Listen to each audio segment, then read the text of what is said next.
పార్వతీపురం మన్యం జిల్లా గరుగుబిల్లి మండలం తోటపల్లి వెంకటేశ్వర స్వామి ఆలయంలో కురుపాం నియోజకవర్గ జన సైనికుల ఆధ్వర్యంలో ప్రత్యేక పూజలు నిర్వహించారు।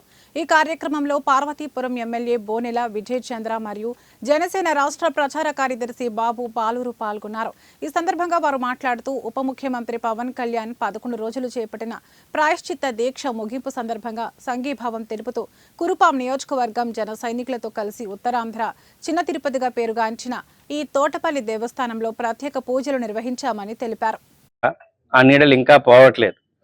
మనందరికీ ఎంతో పవిత్రమైన దేవుడు, కలియుగ ప్రత్యక్ష దైవం శ్రీ వెంకటేశ్వర స్వామి లడ్డూను కూడా కల్తీ చేసి దాన్ని కూడా అంటే మన ఇందాలు కూడా చెప్పడం జరిగింది, కాదేదు దేనికి అనర్హం అవినీతులు అనడానికి సాక్షాత్తు శ్రీమన్నారాయణ లడ్డూను కూడా జంతు కొవ్వును చేర్చి మనకున్న ఈ పవిత్రతని, మనకున్న సెంటిమెంట్ని కూడా తొంగలో తొక్కి చేయడం జరిగింది।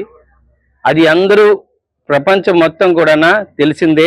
దాన్ని కప్పిపుచ్చడానికి ఆయన టెంపుల్కి వస్తానన్నాడు, తర్వాత డిక్లరేషన్ ఇవ్వలేదు। ఇటీవల జరుగుతున్న పరిణామాలు, తిరుమల తిరుపతి దేవస్థానం చుట్టూ జరుగుతున్న పరిణామాలు మీ అందరికీ తెలిసిన విషయమే। గత వైసీపీ ప్రభుత్వం రైతులకు ఇచ్చిన విత్తనాల్లో కల్తీ, ఎరువుల్లో కల్తీ, మద్యంలో కల్తీ, పిల్లలకి ఇచ్చిన గుడ్లలో కల్తీ, గర్భిణీ స్త్రీలకు ఇచ్చిన ఏవైతే చిక్కీలు కానీ లేకపోతే ఏవైతే పోషక పదార్థాలు ఉన్నాయో వాటిల్లో కల్తీ, అన్ని విషయాల్లో కల్తీ చేశారు। ఇక దేవుడిని ఎందుకు విడిచిపెట్టాలని చెప్పి సాక్షాత్తు తిరుమల వెంకటేశ్వర స్వామి మహాప్రసాదమైన లడ్డూను కూడా కల్తీ చేశారు। ఆ పాపానికే ప్రజలు ఆల్రెడీ శిక్షించారు। ఇప్పుడు భగవంతుడు మరింత